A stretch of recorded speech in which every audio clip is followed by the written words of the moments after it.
এই যে ইন্টার্নরা, ফিসফিসানি বন্ধ করুন। আপনারা এখানে সিনেমা দেখতে আসেননি। নিয়ম ভাঙলে এখন এখান থেকে বের করে দিব। সরি ম্যাডাম, আপনার নির্দেশ শুনতে গিয়ে একটু দেরি হয়ে গেল, কিন্তু আপনার চোখ দেখেই তো মানুষ বিভোর হয়ে যাবে।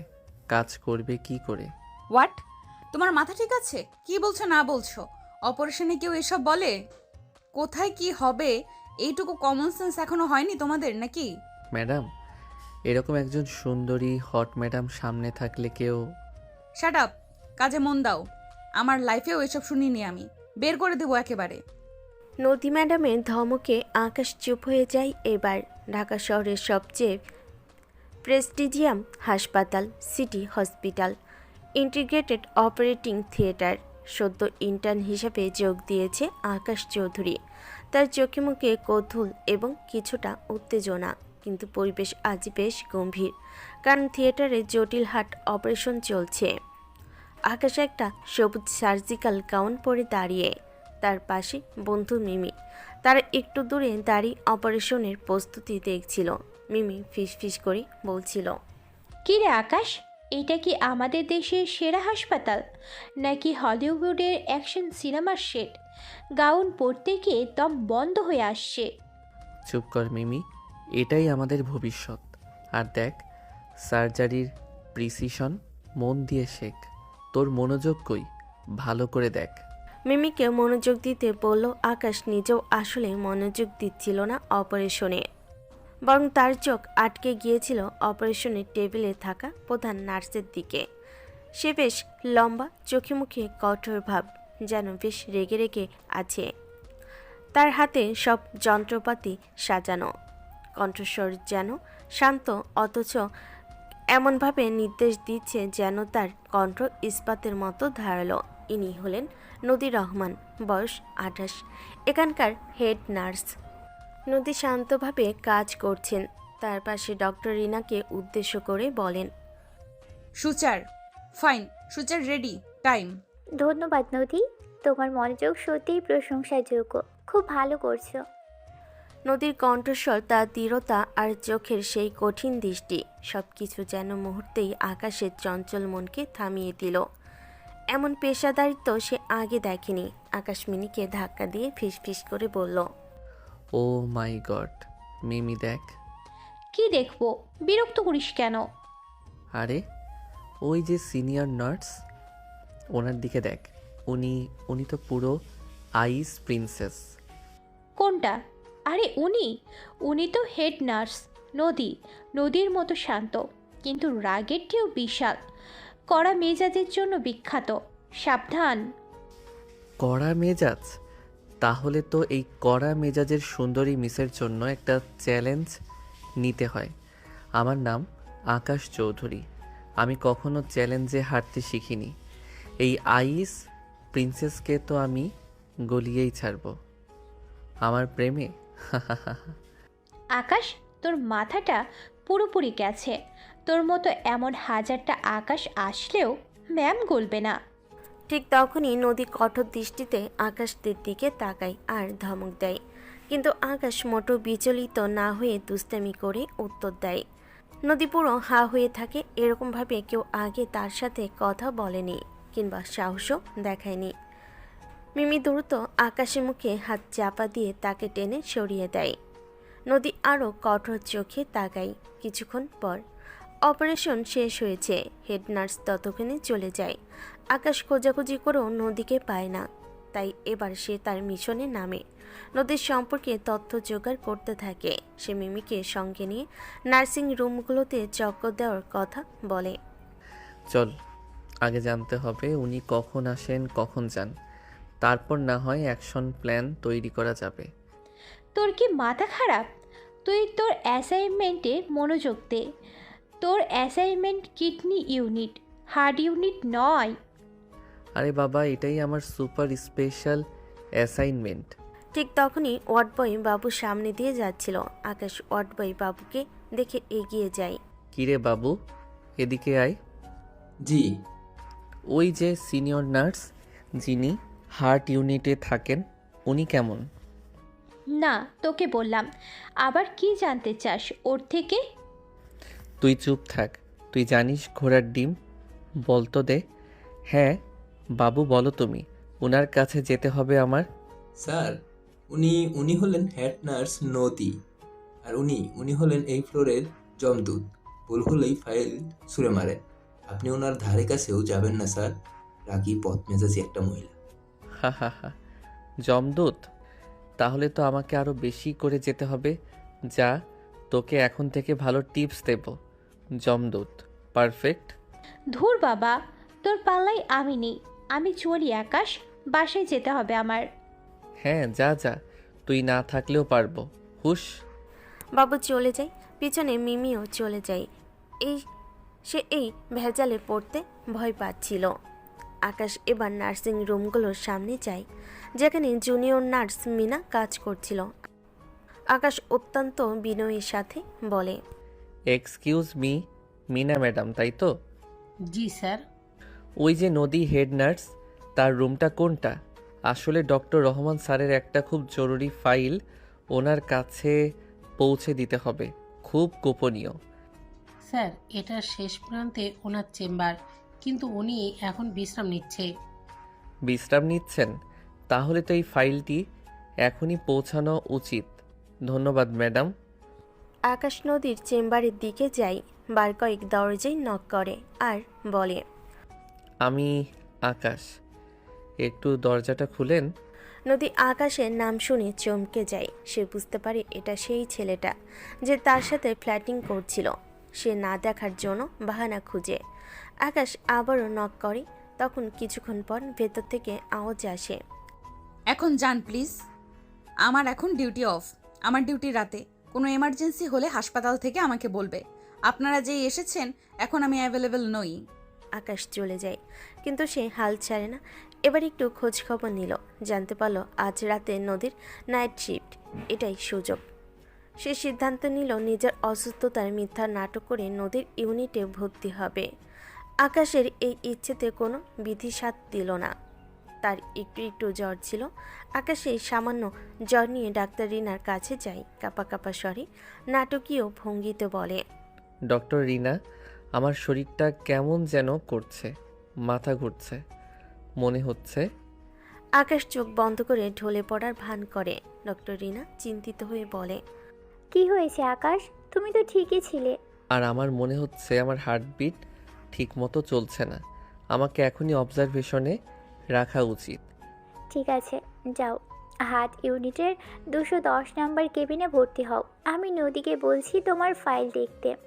আকাশ মনে মনে হাসে। সে সোজা 210 নম্বর কেবিনে যায়। কিছুক্ষণ পর নদী গম্ভীর মুখে তার ফাইল নিয়ে আসে।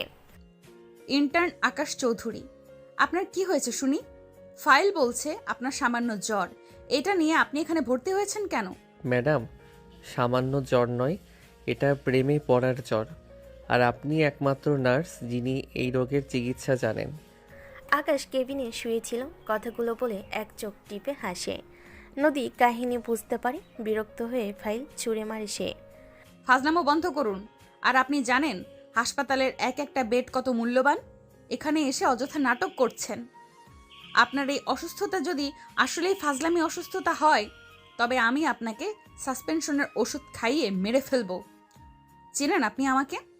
সাসপেনশন? আপনার হাতের ওষুধ হলে আমি রোজ খেতে রাজি ম্যাডাম। তবে আমার সত্যি খারাপ লাগছে।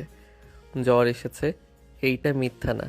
সিরিয়াসলি কি যে হলো, আমার মনে হয় আমি এখনই মারা যাব। আমার হাতটা ধরুন। চুপ, এই নিন থার্মোমিটার। আর 1 মিনিটও ফাজলামো করলে ডক্টর রহমানকে ডাকবো। নদী আকাশকে থার্মোমিটার দেয়। কিছুক্ষণ পর থার্মোমিটার দেখে তাপমাত্রা স্বাভাবিক। নদী ঠান্ডা স্বরে বলে, আপনার তাপমাত্রা একদম স্বাভাবিক। আপনি সম্পূর্ণ সুস্থ। এখনই বেড ছাড়ুন। কি বলছেন ম্যাডাম?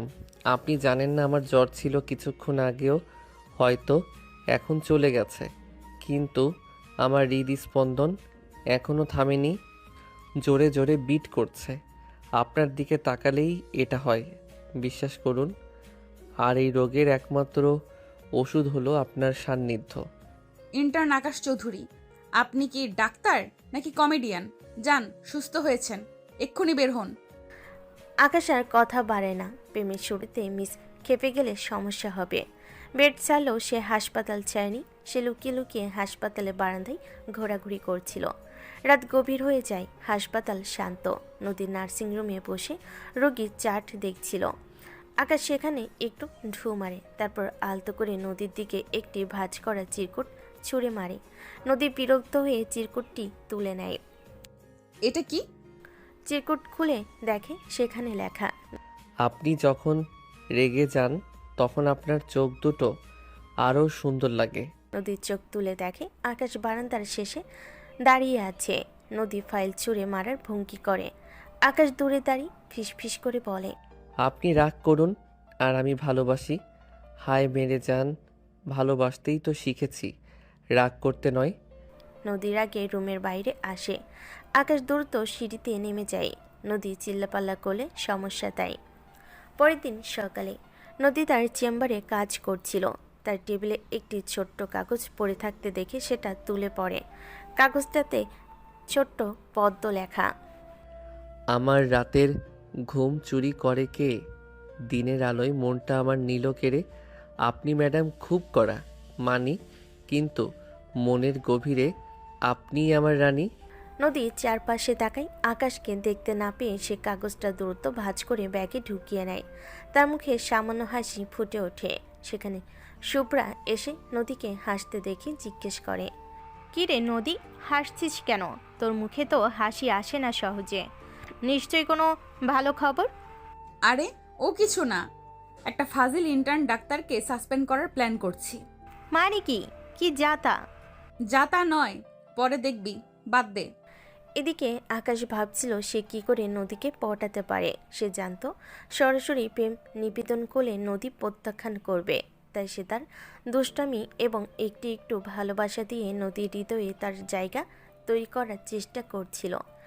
এদিকে ডক্টর রহমান আকাশের ফাইল দেখে কিছুটা অবাক হন। তিনি আকাশকে রুমে ডেকে পাঠান।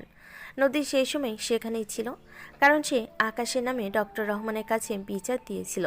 তাকে সাসপেন্ডও করতে চাচ্ছে। ডক্টর রহমান গম্ভীর কণ্ঠে বললেন, ইন্টার্ন আকাশ চৌধুরী, আপনার এত ঘন ঘন অসুস্থতা হচ্ছে কেন? আপনি কি মানসিক চাপে আছেন? স্যার, মানসিক চাপ নয়, এটা আসলে সিনিয়র ম্যাডামের প্রেমে পড়ার চাপ। আমি তাকে না দেখলে সুস্থ থাকতে পারি না। নদী ডক্টর রহমানের পাশে দাঁড়িয়েছিল। আকাশ তার দিকেই তাকিয়ে কথাগুলো বলছিল। নদী তখন রাগে কাঁপতে কাঁপতে বলে, স্যার দেখুন, দেখুন ওর সাহস। স্যার, ও আমাকে দেখার পর থেকে এসব করছে। ওকে ডিসচার্জ না করলে আমি এখানে কাজ করব না। ডক্টর রহমান হেসে ফেলেন। তিনি আকাশকে বহু বছর ধরে চেনেন। তিনি ভাবছেন আকাশ মজা করেছে। এমনি তাকে দুষ্টু ছেলে বলে জানেন, আর বিশাল বড়লোকের ছেলে আকাশ। তাই ডক্টর রহমান হেসে বলেন, আকাশ, তুমি খুব দুষ্টু ছেলে। ঠিক আছে, এসব বাদ দাও। আর তোমার অসুস্থতা তেমন গুরুতর নয়। তুমি এখন থেকে তোমার অ্যাসাইনমেন্টে মনোযোগ দাও। এইসব পাগলামো চলবে না। আর তোমার শাস্তি না দিলে কিন্তু আমাদের হেড নার্স আমাকে ছাড়বে না। হা হা। তাই 1 সপ্তাহের জন্য তোমাকে ডিসচার্জ করা হলো। এটাই তোমার শাস্তি। আশা করি 1 সপ্তাহে শুধরে যাবে। স্যার, ম্যাডামকে বলুন এই পাগলামো বন্ধ হবে না। দেখলেন দেখলেন স্যার, ও এখনো। আপনি যান মিস নদী, ডিউটি করুন। ডক্টর রহমান নদীকে তার কথা বলার সুযোগ দেয় না। আকাশ যাওয়ার আগে নদীর কাছে যায়। বিদায় ম্যাডাম, আমাকে ডিসচার্জ করে দিলেন, তবে আবার দেখা হবে। আমি আপনার জন্য আরও বড় কোনো রোমাঞ্চকর অভিজ্ঞতা নিয়ে আসব। ইন্টার্ন আকাশ, তোমার মতো ফাজিল ছেলে আমি জীবনেও দেখিনি। ফাজিলই থাকবো। আপনাকে পটাতে হলে সহজ হলে চলবে না যে, কারণ আপনি নিজেও যে সহজ নন। হে হে হে। আকাশ হাসতে হাসতে চলে যায়। নদী ঠোঁট কামড়ে ধরে। সে বুঝতে পারে না এই ছেলেকে কি করে হ্যান্ডেল করবে। হাসপাতাল থেকে ডিসচার্জ হলো আকাশ চৌধুরী দম্বার পাত্র নয়। নদীর মন জয় করতে সে এবার হাসপাতালে বাইরে পা রাখল। নদীর ব্যক্তিগত জীবনে প্রবেশ করার এখন তার একমাত্র লক্ষ্য। হাসপাতাল ছাড়ার পর আকাশ প্রথমে তার বন্ধু মিমিকে ধরে। মিমি তাকে সাহায্য করতে প্রথমে রাজি না হলেও আকাশের পাগলামি দেখে বাধ্য হয়। তারা ক্যান্টিনে বসে থাকে। তারা ক্যান্টিনে বসে কথা বলছিল। মিমি ভীষণ রকম বিরক্ত ছিল। আকাশ, তুই আবার আবার শুরু করেছিস? তোর ডিউটিটা ভালো করে করলেই তো ডিসচার্জ হতি নাকি? যা শুরু করলি না তুই, নিজেও মরবি, সাথে আমাকে নিয়েও মরবি বেটা তুই। দেখ, একদম লেকচার ঝাড়বি না তো। আর এখন আমার গুরুত্বপূর্ণ ডিউটি হলো নদীর উপর নজর রাখা। প্লিজ, তুই এখন স্পাইকিরি শুরু করে দিস না। উনি খুবই সিনসিয়ার। তুই ওনার কাছে ডিস্টার্ব করলে ডক্টর রহমান তোকে শেষ করে দেবেন। আরে বাবা, আমি এবার অফিসিয়ালি ডিস্টার্ব করব না। তুই শুধু আমাকে ওনার ডিউটি শিফট আর উনি কখন কোথায় যান সেইগুলো বল। আকাশ মিমিকে কতগুলো চকলেট বার দেয়। মিমির চকলেট খুব পছন্দ। সেগুলো দেখে খুশি হয়ে বলে, বাহ, ঘুষ!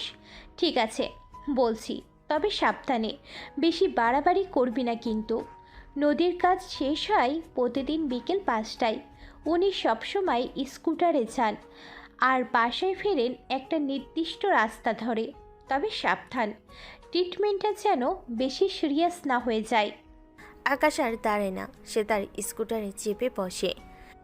এরপর থেকে সে প্রতিদিন বিকেল 5টার আগেই নদীর বাসার রাস্তার কাছে লুকিয়ে বসে থাকতে শুরু করলো। নদী আসলে সে হুট করে আবির্ভূত হবে। আমার সিনিয়র ম্যাডাম, আপনার সিনিয়র প্রেমিক আসছে। একদিন বিকেল 5:15।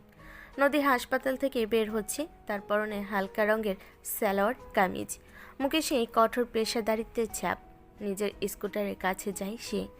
আকাশ আগে নদীর স্কুটারের টায়ারের পাম্প সামান্য ছেড়ে দিয়ে রেখেছিল। নদী বিরক্ত হয়ে বলে, এটা কি? টায়ার তো পুরো ফ্ল্যাট। উফ! নদী যখন হতাশ হয়ে দাঁড়িয়ে আছে তখন আকাশ তার স্কুটার নিয়ে সেখানে আসে। সে হেলমেট পরা ছিল যাতে নদী তাকে সহজে চিনতে না পারে। আকাশ অভিনয় করে, বিনয়ী কণ্ঠে বলে, হে হে হে। ম্যাডাম, আপনার টায়ার তো একদম ফ্ল্যাট। এদিকে মেকানিকের দোকানও এখনো বন্ধ। ধন্যবাদ, আমি দেখতে পাচ্ছি আপনি কে আর এখানে কি চাই। আকাশ এবার হেলমেট খুলে ফেলে, দুষ্ট হেসে বলে, আমি আপনার স্পেশাল অ্যাসিস্ট্যান্ট আকাশ। আপনার এই টায়ার ফ্ল্যাট হওয়াটাও নিয়তি, নইলে আপনার এই আকাশ চৌধুরীর স্কুটারে ওঠার সুযোগ হতো না। কি? তুমি তুমি এখানে কি করছো?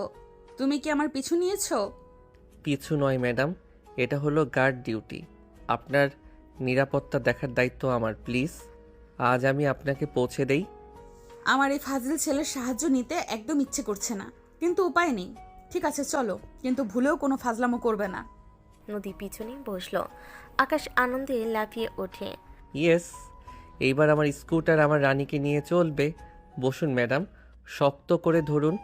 স্কুটারের সাথে আমার হৃদয়ের স্পিডও আজ অনেক বেশি। হে হে হে। আরে কি করছো তুমি? আস্তে চালাও। তুমি এত বেপরোয়া কেন? পাগল একদম। বেপরোয়া? প্রেমটা যার বেপরোয়া সে তো বেপরোয়া হবে ম্যাডাম। ও মাই গড, এই ছেলে। নদী কথা বাড়ায় না। আকাশ নদীকে পৌঁছে দেয়, কখনো বাসায় পৌঁছে দেয়, কখনো আবার বাসার সামনে এসে বসে থাকে। নদী রাগে কিন্তু বেশি কিছু করতে পারে না। এদিকে আকাশের ডিসচার্জের 1 সপ্তাহ শেষ হয়ে যায়। আকাশ আবার হাসপাতালে আসে। তার টায়ার পাঞ্চারের দুষ্টামি সাময়িক হলেও আকাশ এবার স্থায়ী ব্যবস্থা করতে চাইল। নদী আশেপাশে থাকার ব্যবস্থা করতে হবে। সে ডক্টর রিনাকে কাজে লাগায়। ডক্টর আকাশ রিনার কাছে গিয়ে বিনয়ের সঙ্গে অভিনয় করে বলে, ম্যাডাম, আমি ডক্টর রহমানের কাছে একটি গুরুত্বপূর্ণ রিসার্চ প্রজেক্টের প্রস্তাব দিতে চাই। Internal communication system in chronic patient care. বাহ, চমৎকার প্রস্তাব। কিন্তু এতে তো নার্সিং ইউনিটের হেল্প লাগবে, বিশেষ করে সিনিয়র কারো।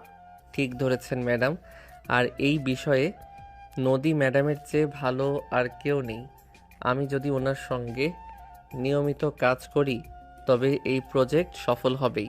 নদী ম্যাডাম ছাড়া আমার এই রিসার্চ অসম্পূর্ণ। ডক্টর রহমান প্রজেক্টে সায় দিলেন। ফলে আকাশ এখন আনুষ্ঠানিকভাবে রোজ নদীর ইউনিটে যাওয়ার সুযোগ পেল। নদী প্রথমে প্রতিবাদ করল, বস ডক্টর রহমানের নির্দেশ বলে তাকে মেনে নিতে হচ্ছে। কিন্তু সে কি আর করবে, তাই ডক্টর রিনার উপরে রাগ ঝালেন। রাগে টেবিল ছুঁড়ে বললেন, ডক্টর রিনা, আপনি জানেন না আপনি কি বিপদ ডেকে আনলেন। এই ছেলেটা আমাকে জ্বালিয়ে মারবে। শান্ত হও নদী, এটা তোমার জন্যও একটা সুযোগ। দেখো, সে হয়তো দুষ্টু কিন্তু খুবই ব্রিলিয়ান্ট। এই প্রজেক্টটা আসলে খুব কাজের হবে। রাগে টেবিলের ফাইল ছুঁড়ে বললেন। নদী কিছুটা শান্ত হলো। এবার আকাশ আর নদী কাজ করতে বসলো। নদী কঠোর চোখে বলল, আকাশ, কাজের সময় কোনো ব্যক্তিগত কথা নয়। তোমাকে আগেই সাবধান করছি, কোনো রকম ফাজলামো নয়, কেমন? তোমার কাজের সময় হলো বিকেল 4টা থেকে 5টা, ঠিক 1 ঘন্টা। 1 ঘন্টা?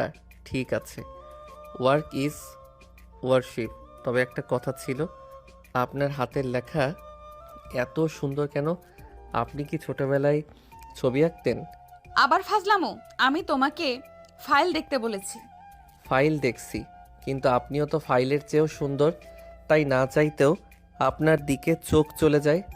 নদী চোখ পাকালো। আকাশ চুপ হয়ে গেল। এভাবেই তাদের এখন একসঙ্গে দিন কাটতে লাগলো। আকাশ সুযোগ পেলে বাহানে দিয়ে নদীর কাছে আসে। নদীও এখন পুরোপুরি নিশ্চিত যে আকাশ তাকে পটাতে চাইছে। সেও তার কড়া স্বভাবের আড়ালে আকাশের দুষ্টামিগুলো উপভোগ করতে শুরু করেছে। কিন্তু আকাশকে বুঝিয়ে দিচ্ছে, কারণ এরকম পাগলামি তার জন্য কেউ কোনোদিন করেনি। কেমন অদ্ভুত একটা অনুভূতি হচ্ছে তার ভেতরে। একদিন রাতে নদী তার বান্ধবী শুভ্রা নাচের সঙ্গে কথা বলছে। জানিস শুভ্রা, ওই ফাজিল ছেলেটা আমাকে জ্বালিয়ে খাচ্ছে। কখনো স্কুটারের টায়ার ফ্ল্যাট করে, কখনো রিসার্চের নাম করে আমার পেছনে লেগে থাকে। তো তাতে খারাপ কি? ছেলেটা তো হ্যান্ডসাম। আর তাছাড়া মুখেও তো ইদানিং রাগের বদলে একটু হাসি দেখতে পাই আমরা। সবই ওই ছেলেটার অবদান। হাসি? কই না তো, আমি আগের মতোই আছি। আর আমি একজন সিনিয়র, ও একজন জুনিয়র। আমরা হয়েছে, থাম। এখন কি বলবি? তোরা দুজন আলাদা গ্রহের প্রাণী। শোন নদী, ওর পাগলামোগুলো কি তোর ভালো লাগে না? ও তো সবার সামনেই তোর প্রতি দুর্বলতা প্রকাশ করে। এত সাহস তো আর সবাই দেখাতে পারে না।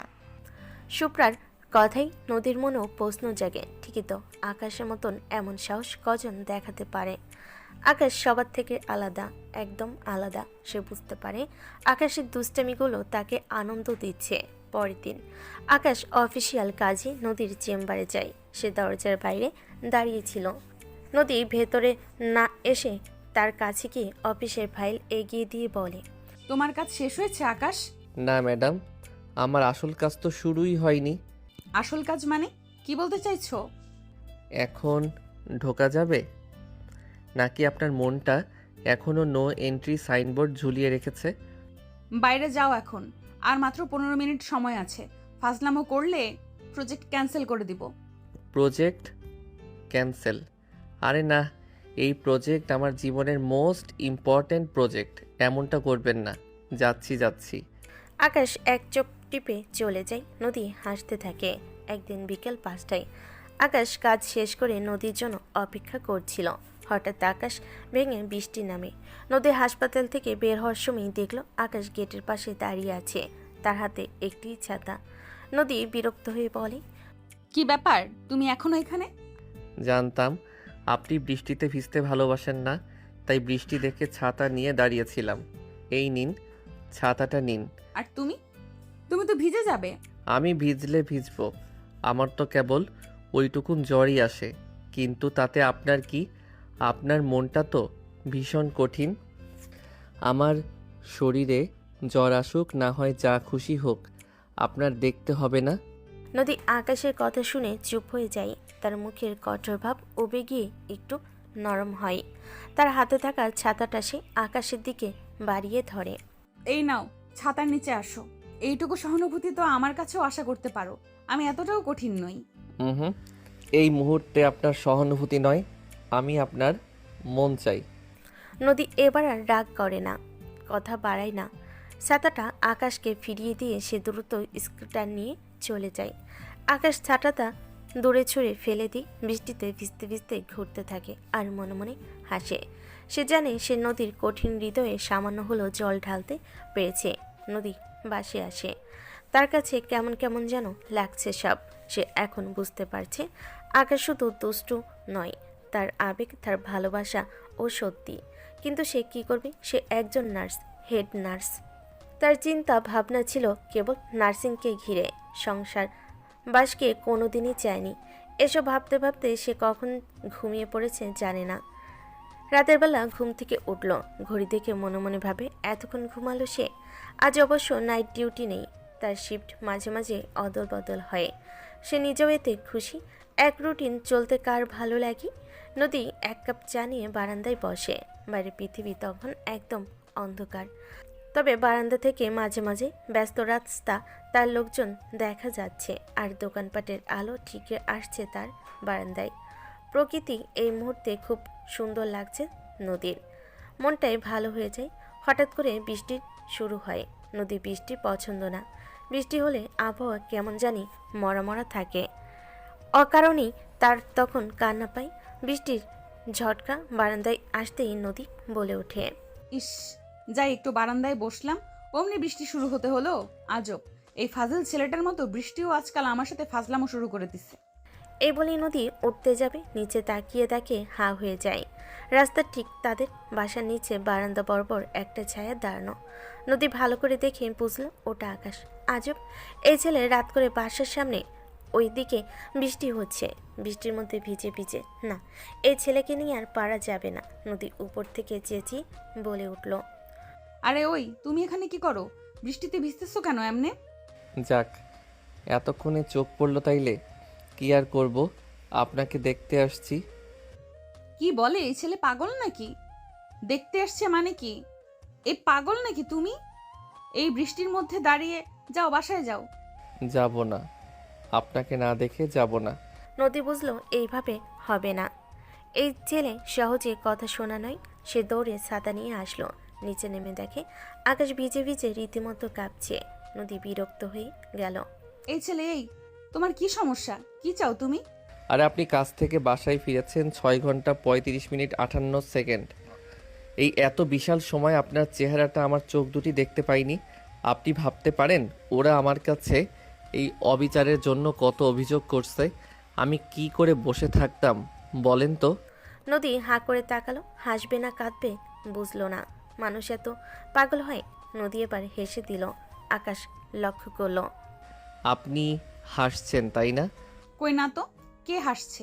কি যা তা। এই যাও তো, যাও বাসায় যাও। তোমার তো আবার বৃষ্টিতে ভিজলে জ্বর আসে। তো আসুক জ্বর, তাতে আপনার কি এসে যায়? আপনার আবার মন আছে নাকি? আকাশ, এইসব ইমোশনাল ব্ল্যাকমেল আমাকে করে লাভ নেই। তুমি কি বোঝাতে চাও এইসব বলে? আমি পড়ছি না, যাও। ধুর, আমি পটাচ্ছি না, দুষ্টুমি করছি আপনার সাথে, হে হে। হ্যাঁ, দুষ্টুমি করা শেষ, এবার যাও। আচ্ছা, আপনি যখন বলছেন যাচ্ছি। আপনার কথা তো আর ফেলতে পারবো না, তবে আমি আবার আসবো। আকাশ চলে যায়। নদী দীর্ঘশ্বাস ফেলে। এই ছেলেকে নিয়ে পারা যায় না। নদী উপরে উঠে চলে যায়। আকাশ বাসায় আসে।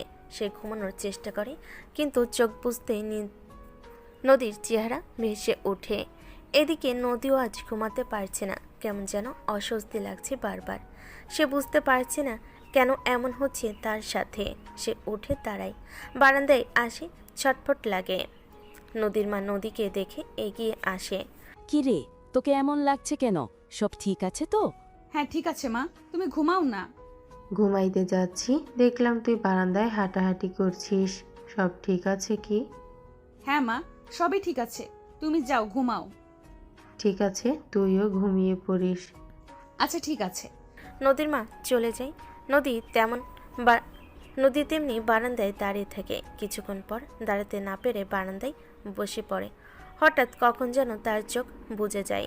সকালে সূর্যের আলো তার চোখে পড়তেই সে চমকে ওঠে। আরে আমি এখানে বারান্দায় কি করে? আমি কি তবে কাল রাতে বারান্দায় ঘুমিয়ে গেছিলাম? এই ছেলে আমাকে পাগল বানিয়ে ছাড়বে, এর জন্য আমি কাল রাতে বারান্দায় ঘুমালাম। হঠাৎ করে আকাশ তার সামনে আসলো। সে হাঁ হয়ে রইল। কি? কাল আমার কথা ভাবতে ভাবতে বারান্দায় ঘুমিয়ে পড়েছেন তাই না? আমি জানি আমার জন্য ছটফট করছেন আপনি। এ কি, তুমি তুমি এখানে আসলে কি করে? আমি এখানে কিভাবে সেটা ইম্পর্ট্যান্ট না। ইম্পর্ট্যান্ট হলো আপনি এখানে কেন। মানে কি বলতে চাও তুমি? মানে হলো আপনিও আমার প্রেমে পড়েছেন? না, মোটেও না। হ্যাঁ, একদম। না বললাম না। হ্যাঁ, বলেছি না? তুমি, তোমাকে দেখাচ্ছি, দাঁড়াও। নদী আকাশকে ধরতে যায় একটু রেগে, কিন্তু তখনই দেখে সেখানে কেউ নেই। নদী বুঝতে পারে এটা তার কল্পনা। নদী হাসে মনে মনে, পরক্ষণেই বলে ওঠে, না না, এসব কি ভাবছি আমি?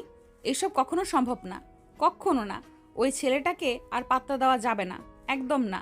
ওকে সরাসরি এবার কিছু বলতে হবে, না হলে ওর পাগলামি বন্ধ হবে না। নদী হাসপাতালের জন্য তৈরি হয়। এদিকে আকাশও সেই রাত 4 রাত ধরে ঘুমাতে পারেনি। সে একা একা হাসে আর মনে মনে বলে, মিস নদী, অনেক হয়েছে, আর দুষ্টুমি না। এবার রেডি হন আমার মনের রানী থেকে ঘরের রানী হতে। আকাশ সিদ্ধান্ত নেয় আর দুষ্টামি বা লুকোচুরি না। সে এবার সরাসরি তার মনের কথা বলবে। সে নদীর ডিউটি শেষে পর বাইরে দাঁড়িয়ে অপেক্ষা করছিল। নদী বের হতেই দৌড়ে এসে বলল, মিস নদী, শুনুন, আপনার সাথে আমার কিছু জরুরি কথা আছে। তোমার তো সারাদিনই কথা থাকে, এখন আবার কি কথা বলো? এখানে নয়, আমার সাথে চলুন। তোমার সাথে? কোথায়? আর কি এমন কথা বলতে চাও যে এখানে বলবে না? আহা, চলুন না, সব বলছি। নদী তখনও কিছু বুঝতে পারে না আকাশ কি বলতে চাচ্ছে। নদীর কোনো হেলদোল না দেখে আকাশ আর অপেক্ষা করে না। সে এক প্রকার জোর করে তাকে শহরের এক শান্ত ক্যাফেতে নিয়ে আসে। ক্যাফের আলো মৃদু, কিন্তু পরিবেশ খুবই সুন্দর। নদী বিরক্ত হয়ে কড়া স্বরে বলে, আকাশ, আমার এখন অনেক কাজ, আর তোমার এই বাচ্চাদের মতো জেদ আমি একদম সহ্য করতে পারছি না। তুমি আমাকে জোর করে এখানে নিয়ে এসেছো। তোমার কি বলার আছে দ্রুত বলো। আমার যা বলার আছে সেটা দ্রুত বলা যাবে না, তাও বলছি, আমি আপনাকে ভালোবাসি নদী। নদীর কঠোর মুখটা যেন মুহূর্তেই সামান্য নরম হলো, কিন্তু পরক্ষণে সে নিজেকে সামলে নিল। তার চোখে অবিশ্বাস এবং রাগ দুটোই স্পষ্ট। নদী কঠোরভাবে হেসে উঠল। বাহ, চমৎকার। সিনেমা দেখছো নাকি? আমাকে ভালোবাসো? এতদিন তুমি ইয়ার্কি করতে, কিছু বলিনি তেমন। আজ সরাসরি প্রস্তাব, তুমি তো দেখছি মাথায় চড়ে বসছো কিছু বলি না বলে। এই ছেলে এই, তুমি কি জানো তোমার বয়স কত আর আমার কত? 6 বছরের পার্থক্য। তুমি সবে ডাক্তারি পাশ করেছো, আর আমি 8 বছরের অভিজ্ঞ নার্স। তোমার এই ভালোবাসা নিছকই ছেলে মানুষই আকাশ।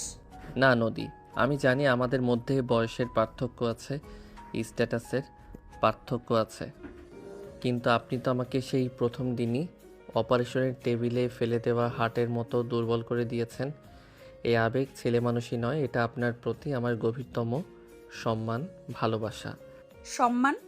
সম্মান দেখালে দূরে থাকতে। তুমি প্রতি মুহূর্তে আমার কাজকর্মে বাধা দিচ্ছ।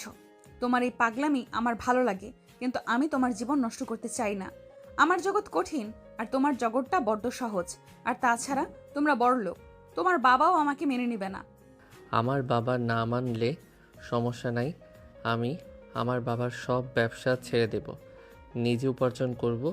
আপনার জন্য আমি রাস্তায় নেমেও যে কোনো কঠিন কাজ করতে রাজি। আমি আপনাকে প্রমাণ করব আমার ভালোবাসা মিথ্যা নয়। আপনি শুধু আমার সঙ্গে থাকুন। নদীর চোখে তখন জল টলমল করছে। একটা ছেলে তার জন্য পাগল, কিন্তু তার কিছুই করেনি। সে লড়াই করছে তার আবেগ ও বাস্তবতার মধ্যে। আকাশ যখন তার জীবনের সবচেয়ে বড় প্রতিজ্ঞাটি করেছে, সে নদীর জন্য সব ছেড়ে দিতে রাজি, সব করতে রাজি, তখন নদীর মন সাড়া দিল। তার বাস্তবতা তাকে থামিয়ে দিল। সে জানে এই সম্পর্ক তার জীবনকে পুরোপুরি ভেঙে দিবে। আকাশ শোনো, তুমি ফাজলামি করো সেটা ঠিক আছে, কিন্তু জীবনের সিদ্ধান্ত এত সহজে নিতে নেই। তুমি সবে তোমার ক্যারিয়ার শুরু করেছো, আর আমার জন্য তোমার এত কিছু করার কোনো প্রয়োজন নেই।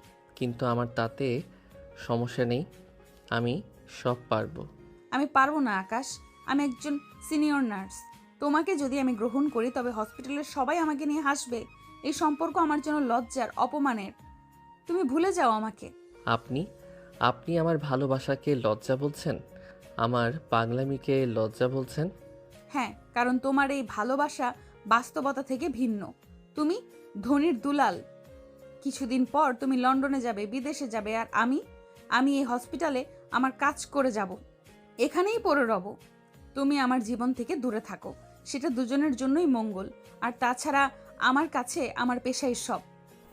নদীর এই চরম প্রত্যাখ্যান আকাশের বুকে ছুরির মতো বিঁধল। তার চোখে আসা জল সে কোনো মতেই আটকে রাখল। দুষ্টু হাসিটা মুহূর্তেই যেন মিলিয়ে গেল। ঠিক আছে, আপনি আমার জীবন থেকে দূরে থাকতে চান, তাই হবে। কিন্তু জেনে রাখুন, আপনি আমার ভালোবাসা নয়, আপনার নিজের ভালো থাকাকে প্রত্যাখ্যান করলেন। কারণ আমার মতো ভালো আপনাকে কেউ কোনো দিন বাঁচতে পারবে না। আকাশ কিছু না বলে দ্রুত ক্যাফে ছেড়ে বেরিয়ে যায়। নদী একা বসে থাকে। তার হৃদয়ে তখন কষ্টের ঢেউ। সে কিছুই করেনি। সেদিনের পর থেকে আকাশ বদলে গেল। সে আর দুষ্টামি করে না, হাসে না, হুট করে একদম নীরব হয়ে যায়। তার মনে অভিমান জন্ম নেয়। এসব দেখে নদীরও খারাপ লাগতে শুরু করে। হাসপাতালের করিডোরে একদিন আকাশ মাথা নিচু করে যাচ্ছে। নদী দূর থেকে তাকে দেখছিল। শুভ্রা নদীর কাছে এসে বলল, কি রে নদী, খেয়াল করেছিস আকাশকে? ছেলেটা তো একদম চুপ হয়ে গেছে, কোনো দুষ্টামি নেই, হাসি নেই, কিভাবে মন খারাপ করে ঘুরে বেড়াচ্ছে। আমি ওকে রিজেক্ট করেছি। ও ওর মতো থাকুক, আমার কোনো মাথা ব্যথা নেই। তোর মাথা ব্যথা নেই? তাহলে তোকে এত চিন্তিত কেন লাগছে? শোন, তুই ওকে ভালোবাসিস, কিন্তু ভয় পাচ্ছিস, স্বীকার করছিস না। নিজের মনকে জিজ্ঞেস কর। নদীর মন মানতে পারছিল না। আকাশের নীরবতা তাকে জ্বালিয়ে পুড়িয়ে মারছিল। সে বারবার চেষ্টা করে তাকে ভুলে যেতে, কিন্তু পারে না। নদীর ডিউটির সময় আকাশ তার ইউনিটে আসে। নদী এই সুযোগে আকাশের সাথে কথা বলতে চায়। আকাশ, আপনি তো খুব অসুস্থতার বাহানা করতেন, এখন আপনার স্বাস্থ্যের খবর কি? আজকাল দেখা যায় না যে। আমার মতো ভালো ও আপনাকে কেউ রাখতে পারবে না। এখন আমি মানসিক এবং শারীরিকভাবে সম্পূর্ণ সুস্থ, কারণ আমার মন এখন শিখে গেছে আপনার সান্নিধ্য না পেলেও কাজ করা যায়। তাই এখানে আসার প্রয়োজন নেই আমার। এই নিন ফাইল, আজকের কাজ শেষ, আমি যাই। আকাশ আর এক মুহূর্ত দাঁড়ায় না, সে সোজাসুজি চলে যায়। নদী অবাক হয়ে আকাশের দিকে তাকিয়ে থাকে। তার সেই হাসি মুখ আজ আর নেই। সে তাকে এড়িয়ে চলছে। নদী সেটা ভালো লাগছে না কেন যেন। আকাশের এই পরিবর্তন সে কোনোদিনই মানতে পারছে না। কিন্তু সেই তো আকাশকে রিজেক্ট করলো, তবে আকাশের পরিবর্তনে তার মন খারাপ হবে কেন? এসব ভাবতে ভাবতে এই প্রথম নদীর মনে হয় সে ভুল করেছে। কিন্তু আকাশের এমন চুপ হয়ে যাওয়া দেখে তার বন্ধু মিমি স্থির থাকতে পারে না। সে সিদ্ধান্ত নেয় সে নিজেই নদীর কাছে যাবে এবং আকাশের সাথে নদীর সব কিছু ঠিকঠাক করে দেবে। পরদিন মিমি নার্সিংরুমে নদীর কাছে যায়। আপনার সাথে কিছু কথা ছিল। তুমি আকাশের বন্ধু না? আমার সাথে তোমার আবার কি কথা? আপনি আমার বন্ধু আকাশের সঙ্গে কি করেছেন? ছেলেটা তো নাওয়া খাওয়া ঘুম সব বন্ধ করে দিয়েছে। তো এতে আমি কি করব? ও নিজেই আমার কাছে ফালতু প্রস্তাব নিয়ে এসেছে। ফালতু প্রস্তাব? আপনি জানেন না কিছু এখন, তাই না? শুধু আপনি ওকে গ্রহণ না করলে ও কিন্তু নিজেকে ইন্টার্নশিপ থেকে বহিষ্কার করে দেবে। ও বলেছে ও পাহাড় থেকে ঝাঁপ দেবে, নিজের জীবন রাখবে না। পাহাড় থেকে ঝাঁপ? ওসব মুখেই বলে মানুষ, আসলে ওর দ্বারা পড়াশোনা হবে না। আহা, ওকে বলো ইন্টার্নশিপ ক্যান্সেল করতে, তাহলে অন্তত ওর বাবার টাকা বাঁচবে। অবশ্য ওর বাবা বড়লোক, এই টাকা হাতের ময়লা। শুনুন ম্যাম, আপনার মনে আছে যেদিন আকাশ অসুস্থতার নাটক করেছিল? সেদিনও আসলে অসুস্থ ছিল না, ও এক বন্ধুর ব্লাড নেওয়ার জন্য এসেছিল, কিন্তু আপনাকে দেখে সব ভুলে গিয়েছিল। তাই পাগলামি করতো প্রতিদিন। আর ওর পাগলামি সত্যি, ওর ভালোবাসা সত্যি। মিমি যখন কথা বলছিল তখন হাসপাতালের ওয়ার্ড বয় বাবু ভুল করে নদীর চেম্বারে আকাশের পছন্দের একটি ডায়েরি রেখে যায়। আকাশ ফেলে গিয়েছিল। বাবু ভেবেছিল আকাশকে পেলে দিয়ে দিবে, কিন্তু কী ভেবে যেন নদীর রুমে রেখে যায়। নদী ডায়েরি দেখে বলে ওঠে, এটা কি? ও, এটা তো আকাশের ডায়েরি, ফেলে গেছে ভুল করে। যাক, আপনাকে এসব বলে লাভ নেই। আমি উঠি, আপনি আবার আকাশের ডায়েরি পড়তে যাবেন না। আমার মনে হয় না এতে আপনার আর কোনো হক আছে। মিমি চলে যায়। নদী এদিক সেদিক তাকিয়ে ডায়েরিটা হাতে নেয়। নদী বুঝতে পারে এই ডায়েরিতে নিশ্চয়ই আকাশের লুকানো কোনো কথা আছে, জানতে হবে। রাতে নদী একা তার রুমে বসে আছে, হাতে সেই ডায়েরিটি। কৌতূহলবশত সে ডায়েরিটি খোলে। প্রতিটি পাতায় নদীর প্রতি আকাশের লেখা পাগলামো, রোমান্টিক পদ্ম দেখে নদী হা হয়ে যায়। ডায়েরিতে লেখা ছিল একটি অংশ। আজও নদী আমাকে দেখে গম্ভীর মুখে চলে গেলেন। উনি জানেন না ওনার এই গম্ভীর মুখটা দেখলে আমার ভেতরটা কেমন অস্থির হয়ে ওঠে। উনি আমাকে দূরে ঠেলতে চান, কিন্তু আমার হৃদয়ে ভালোবাসা তো উনিই তৈরি করেছেন। আমি দুষ্টু হতে পারি, কিন্তু আমার ভালোবাসা খাঁটি। একদিন উনি গম্ভীর মুখ ছেড়ে মন খুলে হাসবেন, আমাকেও ভালোবাসবেন। আমি শুধু অপেক্ষা করব। ডায়েরি পড়তে পড়তে নদীর চোখ জলে ভরে যায়। সে বুঝতে পারে আকাশ তাকে খুব ভালোবাসে আর সে আকাশকে কষ্ট দিচ্ছে, কিন্তু তার তো কিছু করার ছিল না। সে শুধু নিয়মের বেড়াজালে আটকে ছিল। নদী হঠাৎ ফুপিয়ে কেঁদে ওঠে। আমি কি করলাম? আমি ওকে ভুল বুঝলাম? ওর এই পাগলামোটাই তো ওর ভালোবাসা। আমি কেন এতটা কঠিন হলাম? আমি কি করব এখন? ওর ভালোবাসাকে মেনে নেব নাকি না? নদী জানে আকাশের নীরবতা পরাজয় নয়, বরং তার হৃদয়ের ওপর এক গভীর আঘাত। সে অস্থির হয়ে ওঠে। সে আর এই কষ্ট নিতে পারছে না। এদিকে নদীর প্রত্যাখ্যান এবং নীরব অভিমানে আকাশ সাময়িক ভেঙে পড়ল। সে তার আসল রূপ ফিরে এলো। সে জানে এবার আর আবেগ দিয়ে নয়, বুদ্ধি আর কৌশলের মিশ্রণে নদীর মন জয় করতেই হবে। এবার 2 দিন কেটে গেছে। নদী এখন নিজেই অস্থির। সে অপেক্ষা করছে কখন আকাশ আবার কোনো দুষ্টামি করবে, তার কাছে আসবে। কিন্তু আকাশ নীরব, তাই নদীও মনে মনে এবার রাগ করে। আকাশ আসলেও সে এবার পাত্তা দেবে না। আকাশ বেশি ভাব ধরে ফেলেছে তাই। 3য় দিন সকালে আকাশ আসে, তবে তার মুখে কোনো হাসি নেই। আকাশ সরাসরি নদীর চেম্বারে যায়। নদী তাকে দেখে অবাক হয়। নদী ফাইল দেখতে দেখতে গম্ভীর স্বরে বলে, আকাশ কি চাই? কাজ ছাড়া এখানে আসার কোনো প্রয়োজন নেই। কাজের জন্য এসেছি। আমি আপনার কাছে আপনার ব্যক্তিগত বিষয়ে। আকাশ এবার একটি চার্ট বের করে, যেখানে নদীর ইউনিটের কিছু অব্যবস্থাপনার গ্রাফ তৈরি করা আছে। আকাশ চার্ট দেখিয়ে বলে, কোনো কথা বলতে আসিনি। আমি এসেছি একটি অত্যন্ত গুরুত্বপূর্ণ বিষয়। দেখুন ম্যাডাম, আপনার ইউনিটে এই 3টি জায়গায় সময় ও সম্পদের অপচয় হচ্ছে। আমার একটি প্ল্যান আছে যা আপনার কাজ 30% সহজ করে দেবে। আমি প্রমাণ করতে চাই আমি শুধু একজন ফাজিল প্রেমিক নই, আমি আপনার জীবনে একজন দরকারি মানুষও বটে। এটা তুমি কখন করলে? আর তোমার কাজ কি? আমি আপনার প্রত্যাখ্যানকে মেনে নিয়েছি, কিন্তু আমি জানি আমার যোগ্যতাকে আপনি প্রত্যাখ্যান করতে পারবেন না। আমাকে প্ল্যানটা বাস্তবায়ন করার সুযোগ দিন। নদী রাগ করে থাকলেও তার পেশাগত সততার কারণে সে সুযোগটি বাতিল করতে পারল না। আকাশ সুযোগ দিল। আকাশ তখন থেকে নদীর কাছাকাছি আসার আরও সুযোগ পেল। আকাশ এবার তার কৌশল বাস্তবায়নের জন্য নদীর ঘনিষ্ঠ সহকর্মী নার্স সুপ্রাকে টার্গেট করে। সুপ্রা সরল স্বভাবের, কিন্তু নিজের সৌন্দর্য নিয়ে একটু অহংকার আছে। আকাশ জানে সুপ্রাকে দিয়ে তার কাজ হবে। সে নদীর টেবিলের ওপর একটি দামি চকলেট এবং একটি চিপস রাখে আর শুভ্রাকে বলে, এই নিন ম্যাডাম, এটা আপনার জন্য। আপনার কাজের মনোযোগ দেখে আমি মুগ্ধ। নদী টেবিলের অন্য প্রান্তে ছিল। সে মনে করে চকলেটটি তার জন্য।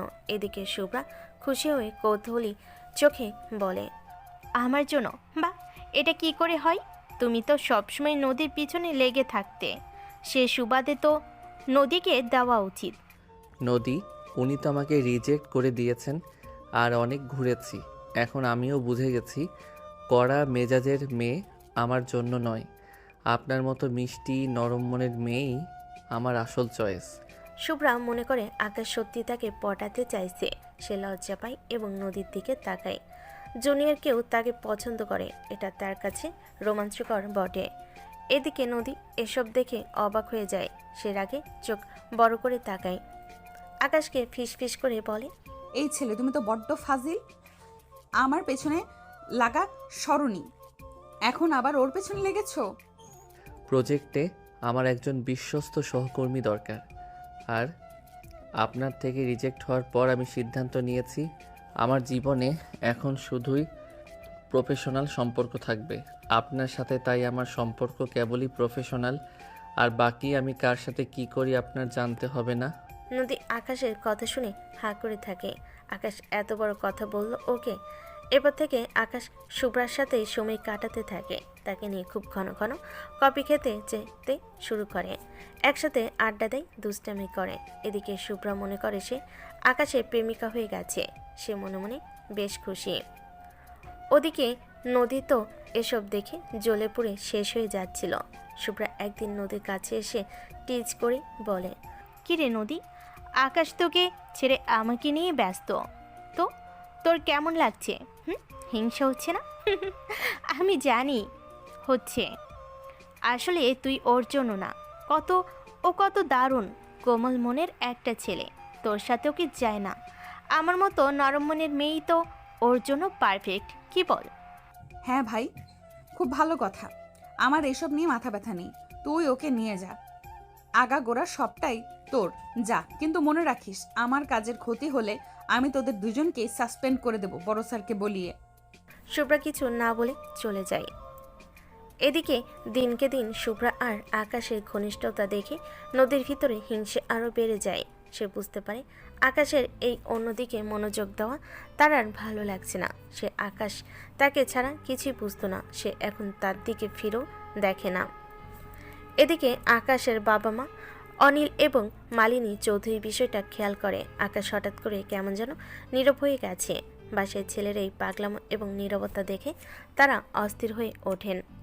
তারা খোঁজ নিয়ে জানতে পারেন তাদের ছেলে একজন সিনিয়র নার্সকে ভালোবেসে ফেলেছে এবং তার পিছনে পাগলের মতো ঘুরছে। আর সেই নার্স তাদের ছেলেকে প্রত্যাখ্যান করেছে। আকাশ তার বাবা মায়ের একমাত্র ছেলে। তাদের টাকা পয়সার অভাব নেই। তাদের আকাশের সুখ খুশিকে গুরুত্ব দিয়ে এসেছে সবসময়। তারা দুজনে মিলে চিন্তা করলো আকাশের খুশির জন্য তারা সেই সিনিয়র নার্সকেই বউ করবে। এজন্য তাকে রাজি করাতে হবে। তাই তারা অসুখের বাহানা দিয়ে সরাসরি হাসপাতালে নদীর কাছে আসে। নদী তাদের জিজ্ঞেস করে, আপনাকে কি সাহায্য করতে পারি স্যার? কোন ডাক্তার দেখাবেন বলুন? আমাদের রিসেপশনে যান প্লিজ, ওরা আপনার স্লিপ কেটে দিবে। অনিল চৌধুরী আকাশের বাবা নদীকে দেখে মুগ্ধ হয়ে যান। এবার বুঝতে পারেন কেন তার ছেলে এই বয়সের বড় মানুষটির রূপে এত পাগল হয়েছে। সে মালিনী চৌধুরীকে ঠেলা দেন। মালিনী চৌধুরী মুচকি মুচকি হাসে। আপনি কি বুঝি সেই আইস প্রিন্সেস যে আমার ছেলের মন জয় করে নিয়েছে? মানে বুঝলাম না, কি বলছেন এসব? কে আপনারা ডাক্তার দেখাতে আসেননি? কি সমস্যা আপনাদের? নদী অবাক হয়ে তাকিয়ে থাকে। মালিনী চৌধুরী এবার স্বামীর দিকে তাকান, তারপর হেসে বলেন, আমরা আকাশের বাবা মা, আর আমাদের কোনো সমস্যা নেই ডাক্তার দেখানোর মতো।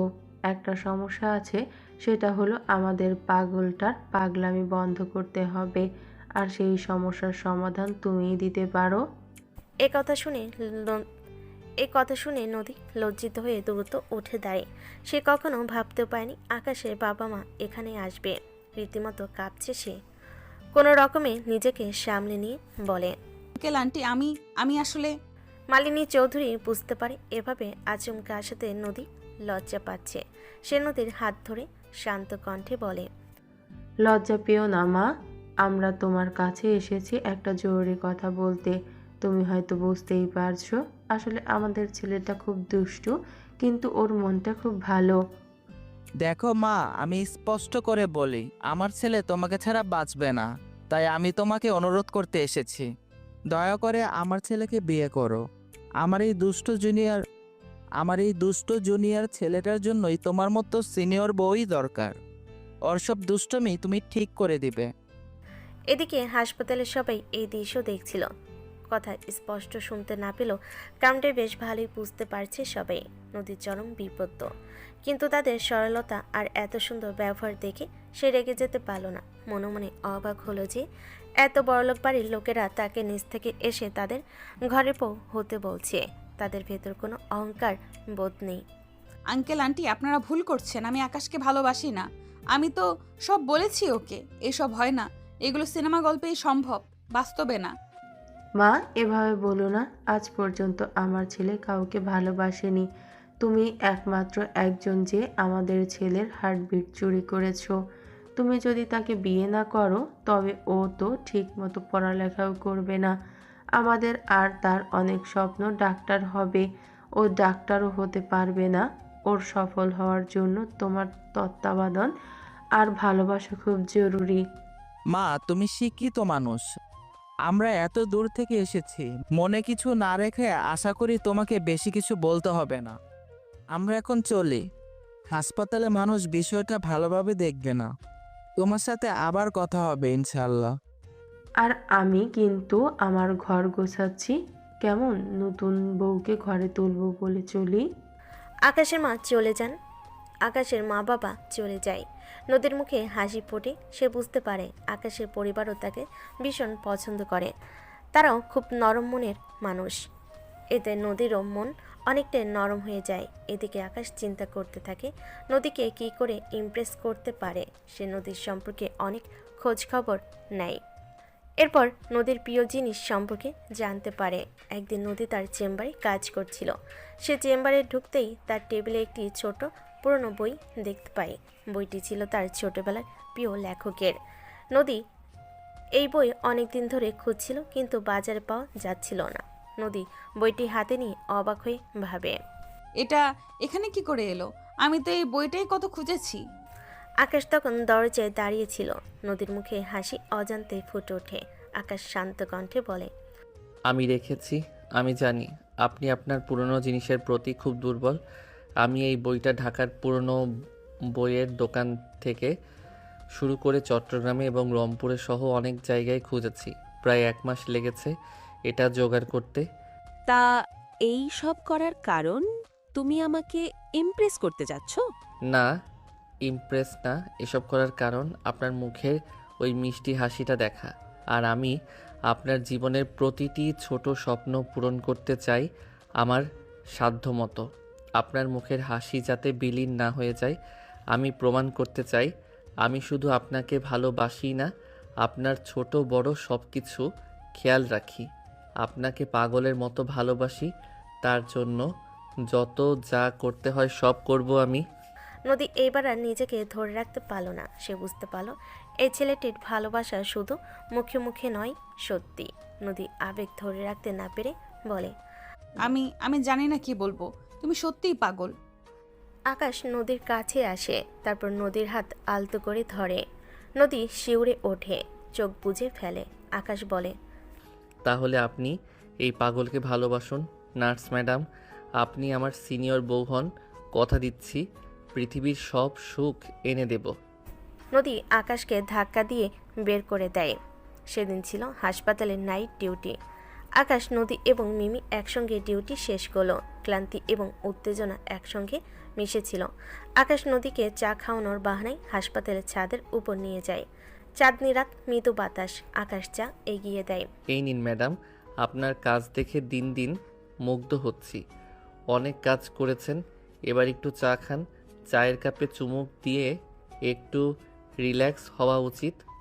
নদী চা খেতে যায়।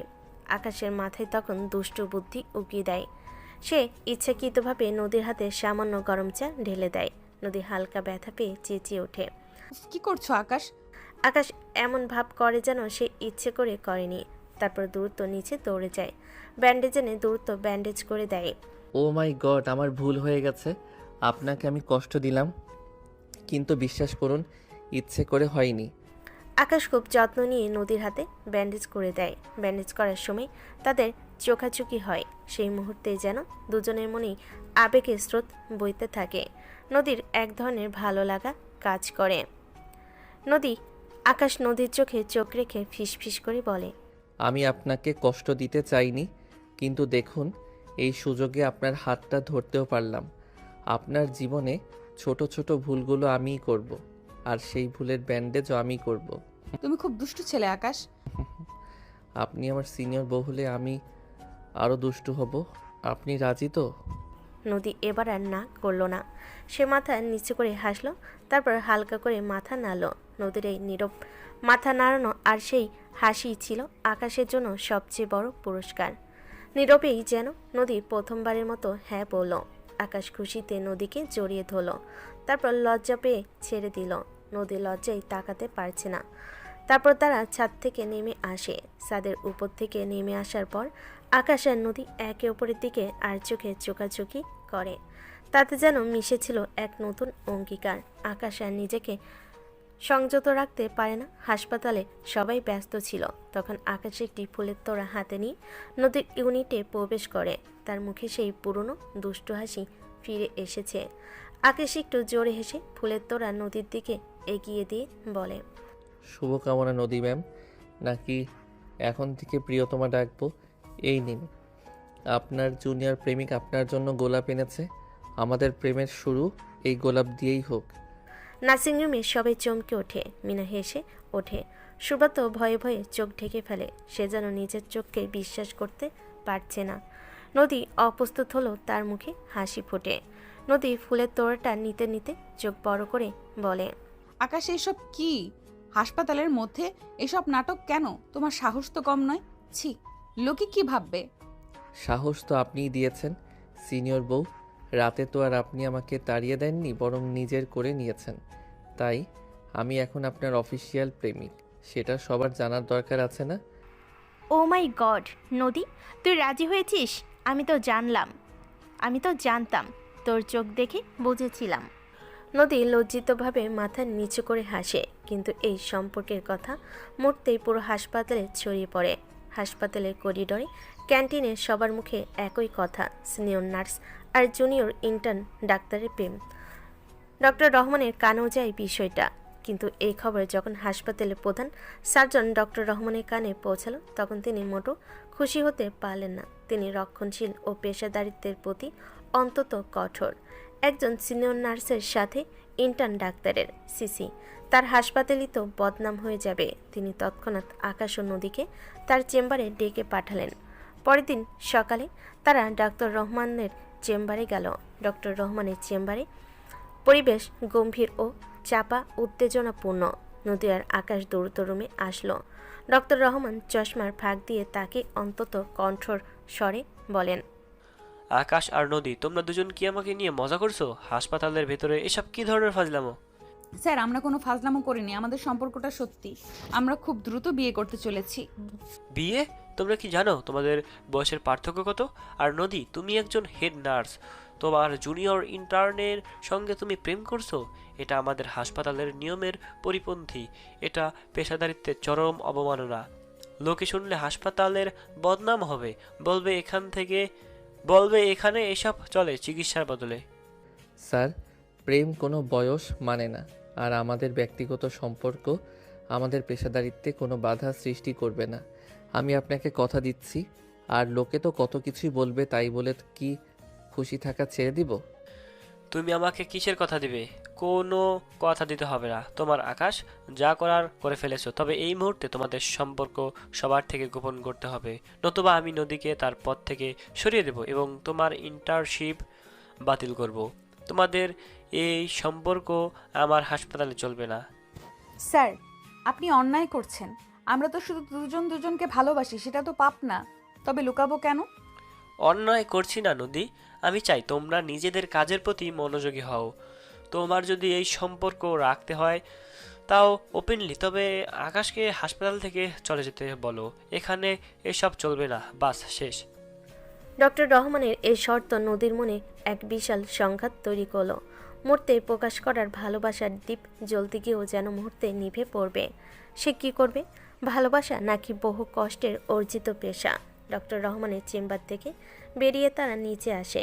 আকাশ আর নদী দুজনেই চুপচাপ।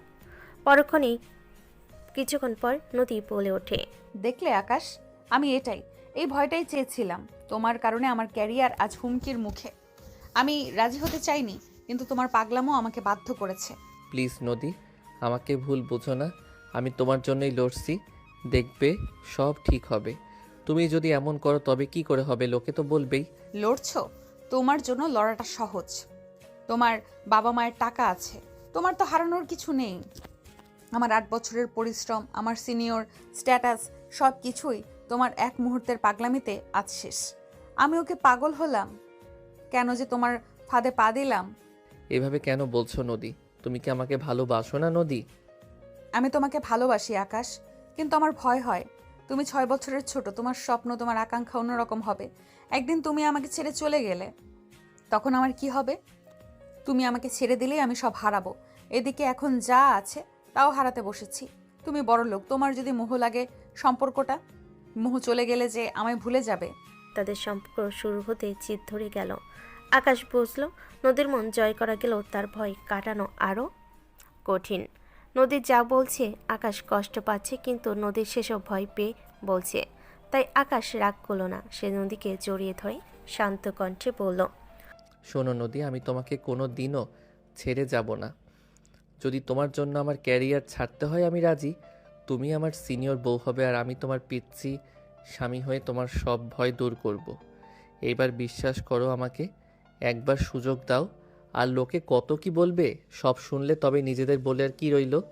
নদী কিছু বলল না, স্কুটার নিয়ে বেরিয়ে পড়লো হাসপাতালের বাইরে। আকাশ কিছু বলল না, সে ভাবলো ও সময় নিক, হালকা হোক, আস্তে আস্তে ঠিক হবে। এদিকে নদী যখন স্কুটার চালু দিতে যাবে তখনই একটি ছেলে এসে নদীর পিছনে দাঁড়ায়। তার পিছনে বেশ দামি গাড়ি, দেখে বোঝাই যাচ্ছে ছেলেটার গাড়ি।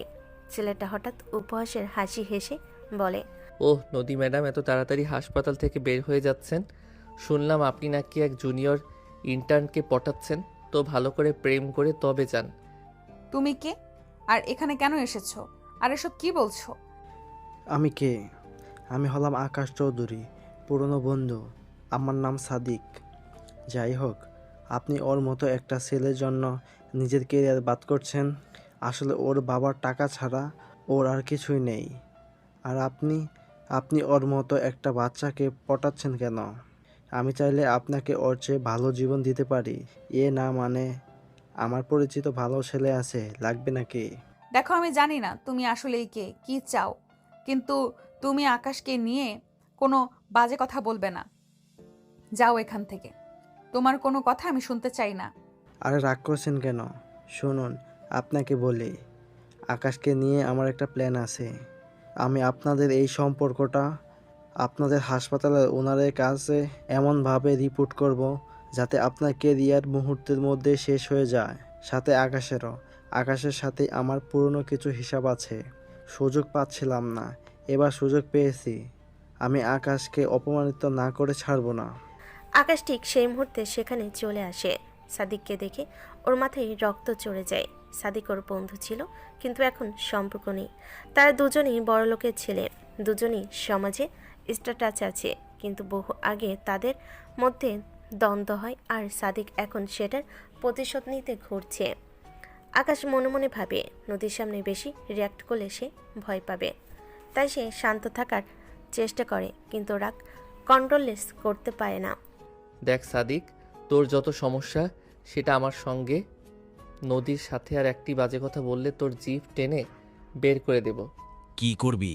মারবি? আর ম্যাম, আপনি এই ফাজিল ছেলেটার সঙ্গে সম্পর্কে জড়ালেন? বলে দিচ্ছি আপনাকে, এই ছেলের সঙ্গে জীবন কাটাতে আপনার কষ্ট হবে ম্যাডাম। আকাশ আর নিজেকে সামলাতে পারে না, সে এগিয়ে গিয়ে সাদিকের গলা ধরে ফেলে। নদীর সামনে তাদের হাতাহাতি শুরু হয়। হাসপাতালের সামনে আকাশ আর সাদিকের মধ্যে জোর মারামারি শুরু হয়। নদী ভয় পেয়ে যায়। সেই সময় সাদিক কাউকে ফোন করে। ঠিক তখনই সাদিকের বন্ধু গুন্ডা সেলিম সেখানে প্রবেশ করে। সেলিম এসে আকাশকে মারতে উদ্যত হয়। নদী এগিয়ে আসে এবং সেলিমকে থামায়। সাহস থাকলে আমাকে মেরে তারপর ওকে ধরো। হাসপাতালের সামনে এসব কি হচ্ছে? তোমরা কি জানো এই ছেলেটা আমার জীবনের সব কিছু, আমার হবু বর? নদীর এই সাহসিকতা আকাশকে অবাক করে দেয়। সে বুঝতে পারে নদী হয়তো ভয় পায়, কিন্তু সে তার ভালোবাসার জন্য লড়তেও জানে। সে আকাশকে খুব ভালোবাসে। আকাশ সাহস পায়, সে সাদিককে ধাক্কা দিয়ে বলে, সাদিক, তুই আমার ভালোবাসার ধারে কাছেও আসতে পারবি না। যা, তোর গুন্ডা বন্ধুকে নিয়ে এখান থেকে চলে যা। তোর শত্রুতা আমার সাথে, লজ্জা থাকলে মেয়ে মানুষের সাথে পুরুষগিরি দেখাতে আসবি না। সাদিক ও সেলিম অপমানিত হয়ে চলে যায়। আকাশ হাঁপাতে হাঁপাতে নদীর দিকে তাকায়। নদী আকাশের জামা ধরে কান্না করতে থাকে। তুমি কেন মারামারি করতে গেলে? যদি তোমার কিছু হয়ে যেত? আমার কিছু হবে না নদী, তুমি আমার সঙ্গে থাকলে আমার কিছু হবে না। তুমি তো আমার সবচেয়ে বড় রক্ষা কবচ, আমার সিনিয়র নার্স বউ। তুমি ভয় পেও না, তুমি আমার জীবনের একমাত্র ভালোবাসা আর আমার সিনিয়র বউ। নদী আর আকাশের মধ্যে যে খানিক দূরত্ব ছিল, এখন দুজনেই বুঝতে পারলো কিছু হয়ে গেলে তারা কেউ কাউকে ছাড়া থাকতে পারবে না। এতে তাদের সম্পর্কটা আরও মজবুত হলো। নদীর ভয় কেটে গেল। সে বুঝতে পারল আকাশ শুধু ভালোবাসতেই জানে না, ভালোবাসার জন্য লড়তেও জানে। এই ঘটনা যেন তাদের দুজনের বন্ধনকে আরও দৃঢ় করলো। তারা দুজনকে জড়িয়ে ধরে প্রতিজ্ঞা করলো সব বাধা অতিক্রম করে তারা এক হবে। নদী মুচকি হাসে। এদিকে হাসপাতালের সামনে সাদিকের সঙ্গে আকাশের মারামারির ঘটনাটি ডক্টর রহমানের কানে পৌঁছালো। এমনকি হাসপাতাল সহ আশেপাশের এলাকায় ছড়ালো। তিনি ভীষণ রেগে গেলেন, কিন্তু নদীর সাহসিকতার কথা শুনে কিছুটা অবাক হলেন। তিনি নদীকে শেষবারের মতো ডেকে পাঠালেন। ডক্টর রহমানের চেম্বারে বসে আছে নদী। তিনি টেবিলের ওপর হাত রেখে ঠান্ডা গলায় বললেন, নদী, আমি তোমাকে সম্মান করি, তুমি এই হাসপাতালের সেরা নার্স, কিন্তু তোমরা যে নোংরামি শুরু করেছো তা বন্ধ হওয়া দরকার। তুমি দেখেছো তোমাদের সম্পর্ক শুরু না হতেই মারামারি পর্যন্ত হয়ে গেছে। হাসপাতালের মান সম্মান বলে কিছু রইলো না আর। স্যার, প্রেম কখনো নোংরামি নয়। আর আকাশ আমার জন্য লড়েছে, ওকে ছেলেগুলোই উস্কিয়ে দিয়েছে। তাছাড়া আমাকেও টিস করেছে ওরা, তাই আকাশ লড়েছে। ও কি জানে ওর এই লড়াইয়ের ফল কি হবে? হাসপাতালের সামনে এমন পরিবেশ, তোমরা কি বাচ্চা হয়ে গেছো দুজনে? ও না হয় ছোট, তুমি তো বড়, তুমি তো অ্যাটলিস্ট দায়িত্বশীল থাকবে। আমি তোমাদের দুজনকেই বরখাস্ত করতে পারি। যাই হোক, আমি তোমাদের একটা সুযোগ দিচ্ছি। কি সুযোগ স্যার? আকাশকে আমি বরখাস্ত করব না, তবে ওকে সাজা পেতে হবে। এখনই এই হাসপাতাল ছেড়ে এখান থেকে বহু দূরে আমার গ্রামের স্বাস্থ্যকেন্দ্রে 6 মাসের জন্য বদলি হতে হবে। সেখানে সে প্রমাণ করবে যে সে শুধু দুষ্টু ছেলেই নয়, একজন দায়িত্বশীল ডাক্তারও বটে। যদি ও এই 6 মাস সফলভাবে কাটিয়ে আসে, তবে আমি তোমাদের সম্পর্কে আর কিছুই বলবো না এবং কোনো বাধাদানও করব না, আর তুমি নিশ্চিন্তে তোমার চাকরি করে যেতে পারবে। নদীর চোখে মুখে মুহূর্তেই হতাশা নেমে আসে। 6 মাস দূরে থাকতে হবে, এটা কোনো কথা? এই শর্ত ছিল তাদের ভালোবাসার প্রতি এক চরম পরীক্ষা। নদী কাঁপা কণ্ঠে বলে, স্যার, 6 মাস অনেক লম্বা সময়। প্রেম যদি সত্যি হয় তবে 6 মাস কোনো বিষয় না। এই শর্ত তোমরা মেনে নাও, নতুবা এখনই তোমাদের সম্পর্ক ছিন্ন করো। অ্যাটলিস্ট আমার হাসপাতালে থাকতে চাইলে বা ক্যারিয়ার করতে চাইলে, আর যদি এখানে না থাকতে চাও তবে বাইরে গিয়ে সারাদিন 2 জন মিলে যা খুশি করো, আমার সমস্যা নাই। কি হয়েছে সিনিয়র বউ, এতে ঘাবড়ানোর কি আছে? ডক্টর রহমান শর্ত রেখেছেন, ভালোই তো হলো। আমার ফাইজলামি আর তোমার সহ্য করতে হবে না। হা হা হা। আকাশ, তুমি মজা করছো? 6 মাস তুমি একটা প্রত্যন্ত গ্রামে একা থাকবে? কিভাবে থাকবে? আর আমি তোমাকে ছাড়া কিভাবে থাকবো? আকাশ নদীকে জড়িয়ে ধরে শান্ত কণ্ঠে বলে, তুমি ভয় পাচ্ছ কেন? তোমাকে ভালোবাসার পরীক্ষা দিতে আমার কোনো আপত্তি নেই। 6 মাস, এটা তো চোখের পলকে কেটে যাবে। কিন্তু আমি জানি তোমার মতো শহরে থাকা ছেলে গ্রামে মানিয়ে নিতে পারবে না। নদী কান্না করতে থাকে। আকাশ নদীর কপালে আলতো করে চুমুকি বলে, মানিয়ে নেব নদী। তুমি শুধু প্রতিদিন আমার জন্য একটি করে ভয়েস পাঠাবে, সেখানে থাকবে তোমার সারাদিনের গল্প আর তোমার সেই কড়া শাসনের কণ্ঠস্বর। আমি তোমার কণ্ঠ শুনেই সব কঠিন পথ পেরিয়ে আসব। নদী চোখ মুছে হেসে ফেলে। এই পাগল ছেলের কথা শুনে সে মন খারাপ করে থাকতে পারে না। আকাশের গলায় 2 হাত দিয়ে তাকে কাছে টেনে নেয়। ঠিক আছে, কিন্তু সেখানে গিয়ে আবার অন্য কারোর সাথে ফাজলামি করবে না বলে দিলাম। এসব শুধু আমার জন্য, মনে থাকবে? হা হা, ঠিক আছে আমার মহারানী। দুষ্টুমি দূরেও ফিরে তাকাবো না, কেবল অফিস করব। নদী আকাশকে জড়িয়ে ধরে, তারপর ঠোঁটে চুমু খায়। নদী শিউরে ওঠে, কাঁপতে থাকে, চোখ দুটি বন্ধ করে ফেলে। অদ্ভুত অনুভূতি হচ্ছে। আকাশ দুষ্ট হাসি দেয়, আস্তে করে নদীর ওড়নাটা সরায়। পাশে রাখা নদীর হাতগুলো চেপে ধরে, তারপর নদীকে খাটে বসিয়ে গালে চুমু দিতে গেলেই নদী চোখ খুলে বলে, কি করছো? থামো, এখন এসব নয়, আগে বিয়েটা হোক। তোমার সিনিয়র নার্স বউ হয়ে নেই? তাতে কি, আমি তো তোমাকে মনে মনে সিনিয়র বউই মানি। জি না, এখনো বউ হইনি। শুধু মনে মনে মানলেই হবে না, আসল বউ হতে হবে। আর 6 মাস আগে জঙ্গল থেকে কাটিয়ে আসেন স্যার, তারপর। এখন যান, অনেক রাত হয়েছে। কেউ দেখবে। কাল দেখা হবে। আকাশ হাসতে হাসতে চলে যায়। নদী মুচকি হেসে খাটে শুয়ে পড়ে। সারাদিনের ক্লান্তিতে চোখ বুঝতেই ঘুমের রাজ্যে চলে যায়। পরের দিন সকালে আকাশ চলে যাবে।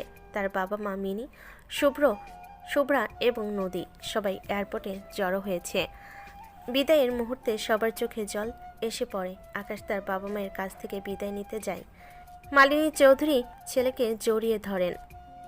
বাবা, মন খারাপ করিস না। আমি জানি 6 মাস পর তুই জিতে এসে তোর সিনিয়র বউকে বিয়ে করে নিয়ে বাড়ি ফিরবি। তুই পারবি। যাই হোক, বৌমাকে প্রতিদিন ফোন করবি কিন্তু। চিন্তা করো না মা, আমি তো সারাদিনই তোমার বৌমার ভয়েস ডায়েরি শুনবো। হা হা হা। এবার বিদায় নেওয়ার পালা নদীর কাছ থেকে। নদী নিজেকে শক্ত রেখেছিল, কিন্তু চোখের জল পাত মানল না। নদী কাপ হাতে একটি সুন্দর প্যাকেট আকাশের হাতে তুলে দেয়। এই নাও, এটা তোমার জন্য।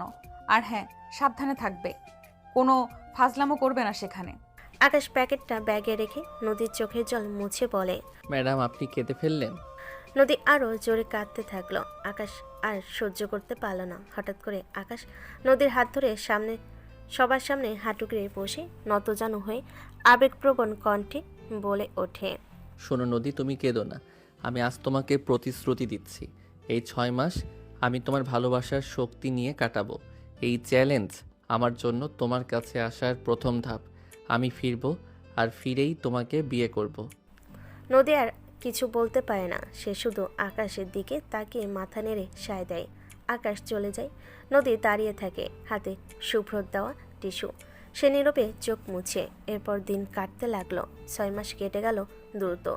নদীর রাতগুলো কাটলো আকাশে পাঠানো টেক্সট আর তার ভয়েস শুনতে শুনতে। আকাশেরও তাই।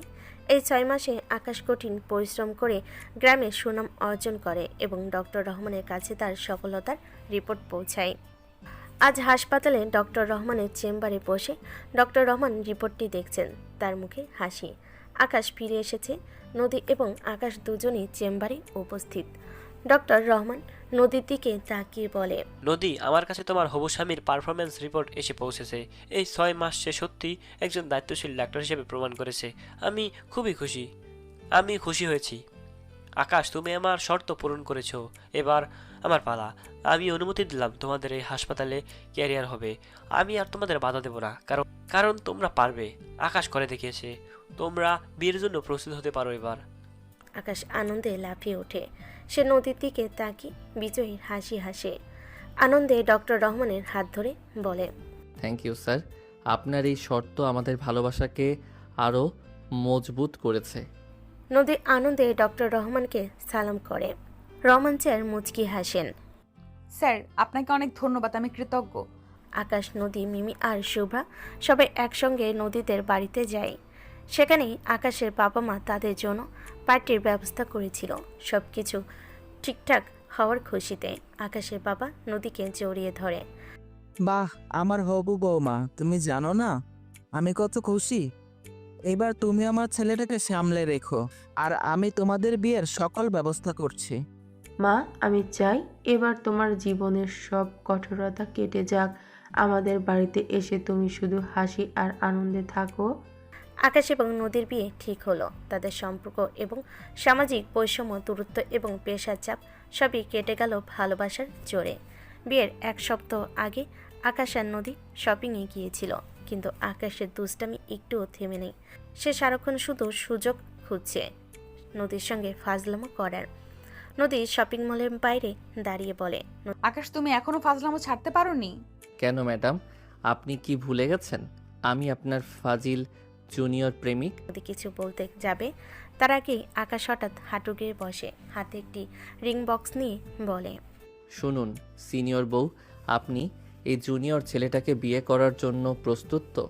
আমি আপনাকে 7 জন্ম ধরে জ্বালিয়ে মারব।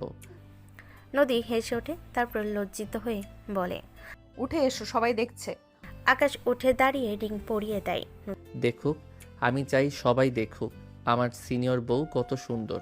আর শোনো, বিয়ের পর কিন্তু তুমি আমার ডিউটি শিফট ঠিক করে দেবে। আমি তো বউয়ের আঁচল ধরেই বসে থাকবো। হা হা হা। নদী আকাশের হাত ধরে দুষ্টু হেসে বলে, অবশ্যই তোমার ডিউটি হবে শুধু আমাকে আদর করা আর আমার সব কথা শোনা। আকাশ আর নদী দুজনেই হাসতে থাকে। আকাশ চৌধুরী বাড়িতে বিয়ের সানে বাজছে। আকাশ ও নদী বিয়ের আয়োজন চলছে জোর কদমে।